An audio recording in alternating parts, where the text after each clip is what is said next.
सब पे नजर अंदर की खबर।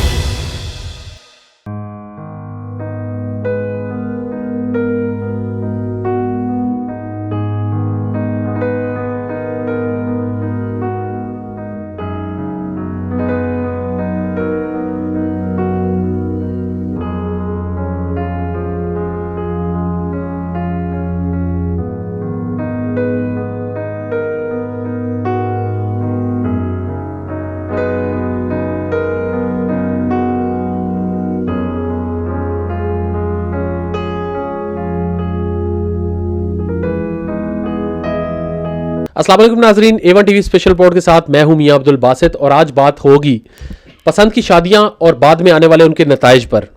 मेरे साथ इस वक्त मौजूद हैं 27 साला उज़मा, जिनकी शादी 2013 में ज़िशान नामी आदमी के साथ हुई।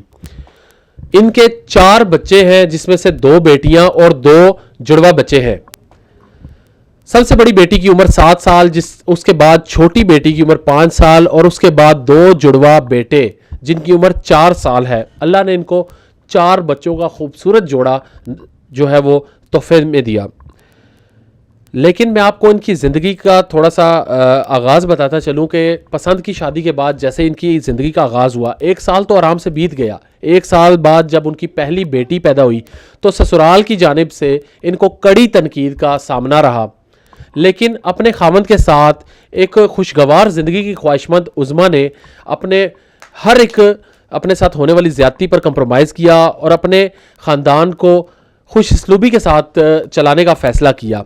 हत्ता कि सूरत हाल ये थी कि दूसरी बेटी पैदा होने पर बाप की जानिब से, इनके खामंद ज़िशान की जानिब से वाज़िया कहा गया कि ये बेटी बाप के प्यार से महरूम रहेगी।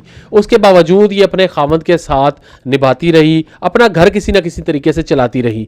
इस दौरान उनके ससुराल की जानिब से कई बार इनके साथ जुल्म और ज़्यादती भी की गई। इनको बग़ैर किसी बिस्तर के फ़र्श पर सुलाया गया, इनको शापरों में खाना दिया गया, इनको हर एक तरीके से टॉर्चर करने की कोशिश की। लेकिन उज़मा ने बहादुरी के साथ अपनी पसंद की शादी को निभाते हुए किसी न किसी तरीके से ये ज़िंदगी गुजर बसर की।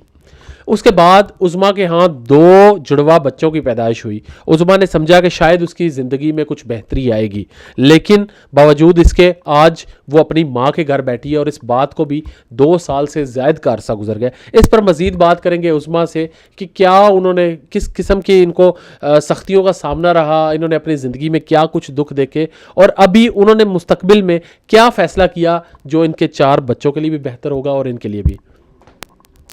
उज़मा, मुझे बताइएगा कि जब से आपकी शादी हुई है अब तक आपके साथ क्या कुछ हुआ और किस तरीके से आपने उसको फेस किया, और आखिर क्या हुआ ऐसा कि 2 साल से आप अपनी वालदा के घर बैठी हैं और पसंद की शादी थी, ज़िशान भी आपको पसंद करता था, तो अभी तक वो आपको लेने क्यों नहीं आया? मेरी जब पहली बेटी हुई तो उन्होंने कहा कि पहली बेटी क्यों पैदा हुई है, बेटा हमें चाहिए था। तो वो मुझे हॉस्पिटल में छोड़ के खुद घर चले गए। 3 घंटे मेरी बेटी बगैर कपड़ों के रही है। तो उसके बाद फिर मैं जैसे ही घर गई हूँ तो मुझे इन लोगों ने डंडों के साथ मारा है, मेरी सास ने भी और मेरे हस्बैंड ने भी। फिर वो मैंने अपने पापा को नहीं बताया। ऐसा ऐसा यूँ ही फिर मेरे पे जुल्म होते रहे हैं कि बेटी पैदा होगी, हमें बेटी नहीं चाहिए थी, क्यों आई है बेटी। तो फिर मेरी जब दूसरी बेटी पैदा हुई तो तब इन लोगों ने झगड़े किए, कहते हैं जिसे बाप का प्यार नहीं मिलेगा आप इसे मेरी बहन को दे दो। मैंने ये जब सुना तो मैंने इसकी बहन को दे दिया है। बहन ने 15 दिन रखा तो मुझे वापस कर दिया है। फिर उसके बाद यूँ नाराज़गियाँ चलती रही हैं तो 3 माह मैं यूँ ही बैठी रही हूँ घर। फिर पापा ने सुलह वगैरह करवाई है, वापस चली हूँ। उसके बाद ये 2 बेटे हुए तो फिर मैंने कहा शायद सीधे हो जाएंगे, 2 बेटे अल्लाह ने दिए, लेकिन ये लोग नहीं बाज हैं। फिर मैं जैसे मेरे पापा की डेथ हुई है तो 1-2 महीने के बाद मैं इधर आ गई। 2 साल हो गया मैं इधर बैठी हूँ। तो वालिद की मौत के बाद 2 साल गुजर गए हैं। उज़मा आज भी अपनी बेवा वालदा के साथ यहाँ पर रहती है, किसी ना किसी तरीके से अपने 4 बच्चों का पेट पाल रही है। लेकिन उस बेरहम बाप ज़िशान को किसी भी तरह शर्म नहीं आती कि 2 साल गुजर जाने के बावजूद उसकी जवान बीवी और उसके 4 बच्चे एक बेवा माँ के आसरे पे पल रहे हैं। ना ही इनको कोई ख़र्चा दिया जाता है, ना ही इनसे कोई खैरियत दरियाफ़्त की जाती है। कहते हैं बेटियाँ अल्लाह की रहमत होती हैं, लेकिन हमारे यहाँ बेशऊर माशरा, बेहिस माशरा कभी कभार इसको जहमत समझ पड़ता है। आखिरकार उनकी भी माँ बहनें हैं, उनकी भी बेटियां हैं, क्या गुजरती होगी जब एक माँ अपने 4 बच्चों को लेकर अपनी माँ के घर बैठी हुई है और उनका किसी न किसी तरीके से पेट जो है वो पाल रही है, उनको किसी न किसी तरीके से चला रही है। उसमें मुझे बताइएगा घर का दारोमदार कैसे चलता है, बच्चों के कपड़े, बच्चों का खाना पीना, छोटे बच्चे, इनके बहुत सारे अखराजात होते होंगे दूध वगैरह के, किस तरीके से आप अफोर्ड करती हैं?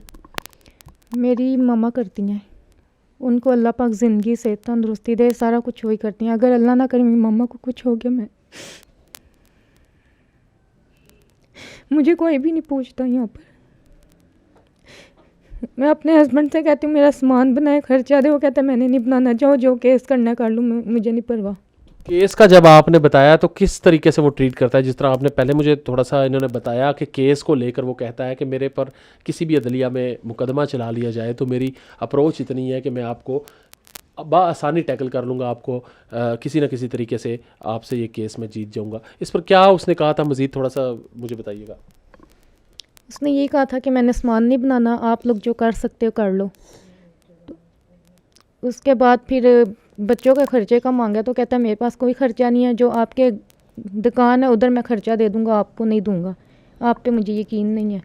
तो बेटों को लेकर तो उसको खुश होना चाहिए था। उसका पहले तो उसकी शर्त थी कि बेटियां नहीं होनी चाहिए, बेटा होना चाहिए। तो अल्लाह ने उसे एक नहीं 2 जुड़वा बच्चे अल्लाह ने उसे नवाजे, तो उस पर भी वो खुश नहीं, राज़ी नहीं।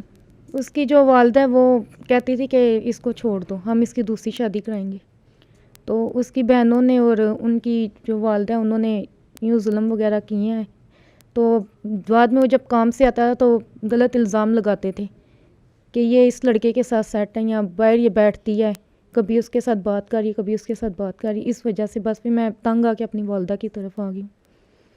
बाकायदा बापर्दा खातून पर इल्ज़ाम लगाए जाते हैं जब उसकी सास की जानिब से, उसकी नंदों की जानिब से, तो क्या गुजरती होगी। मैं समझता हूँ कि ये बड़ा बेहिस माशरा है जहाँ पर औरत ही औरत का मुआशी कत्ल करने पे उतर आती है। अपने भाई की बीवी को एक औरत होकर इनकी नंद कैसे कह सकती है कि इनके किसी के साथ ताल्लुकात हैं या इनको तलाक दी जाए और दूसरी शादी की जाए। उसमें मुझे ये बताइएगा कि अभी तो ये बच्चे छोटे हैं, आस्ता आस्ता बड़े हो रहे हैं, आपने आगे के लिए क्या सोचा है, किस तरीके से इस मसले का हल निकालेंगे और आगे की ज़िंदगी आप कैसे गुजारेंगे? मैं अपने बच्चों को कहीं ले के बैठ जाऊँगी, पाल लूँगी इन्हें, मैं नौकरी करूँगी इनके लिए, लेकिन मैंने अब उधर नहीं जाना क्योंकि वो कभी भी सीधा नहीं होगा। मैं पहले बर्दाश्त करती रही हूँ, मैंने यहाँ किसी को नहीं बताया। जब बर्दाश्त से बाहर हो गया तो फिर मैं वालदा की तरफ आ गई। पाकिस्तान में आलम यह है कि हर दूसरी फैमिली में कोई ना कोई ऐसा केस निकल आता है जहाँ पर बेटियाँ जो हैं वो बदनसीब ठहराई जाती हैं, उनको बदनसीब का लक़ब दिया जाता है कि ये अपना घर नहीं बसा सकी और अपनी माँ के घर आके बैठ गई हैं। मैं समझता हूँ ये बेहिस माशरा अगर ठीक हो तो ऐसी नौबत ही ना आए। ये एक गरीब ख़ानदान जिसके पास मुकदमे चलाने के लिए एक मखसूस रकम मौजूद नहीं, वकला की फ़ीस भरने के लिए पैसे मौजूद नहीं, एक बड़ी मुश्किल के साथ इन 4 बच्चों का पेट पाल रही हैं और बहुत ही बुरे हालात का इनको सामना है। ऐसे में पाकिस्तान में वही पुराने कावानीन लागू होते हैं। जब थानों का रुख किया जाता है तो फैमिली मैटर्स जो है वो मसालती कमेटी के हवाले कर दिए जाते हैं। मसालती कमेटी की जानिब से 30-30, 15-15, 18-18 यौम की तवील तारीखें डाली जाती हैं। पेशियों पर बंदा पेश नहीं होता, उसको बुलाया जाता है, वो नहीं आता। फिर अदलिया में केसेस चलते हैं और ऐसे केसेस एक तवील अरसे के लिए अदालत में ज़ेर इल्तवा रहते हैं। लेकिन ऐसे में फौरी कोई फ़ैसला लेना ये अदालत के लिए भी मुश्किल होता है। लेकिन मैं समझता हूँ कि ऐसे केसेस को तरजीहाती उनकी तरजीहात हैं उनकी बुनियादों पर हल करते हुए ऐसे लोगों को इंसाफ फराहम करना चाहिए और जो लोग ऐसे किसी की बेटी की ज़िंदगी ख़राब करते हैं उनके ख़िलाफ़ एक सख्त एक्शन लेकर इनको इंसाफ फराहम करना चाहिए। इसी के साथ कैमरामैन नकाश मलिक और मियां अब्दुल बासित को दीजिए इजाज़त। अगले एपिसोड में फिर एक दफ़ा नई स्टोरी के साथ हाजिर होऊंगा। अल्लाह निगहबान। A1 TV, सब पे नज़र, अंदर की खबर।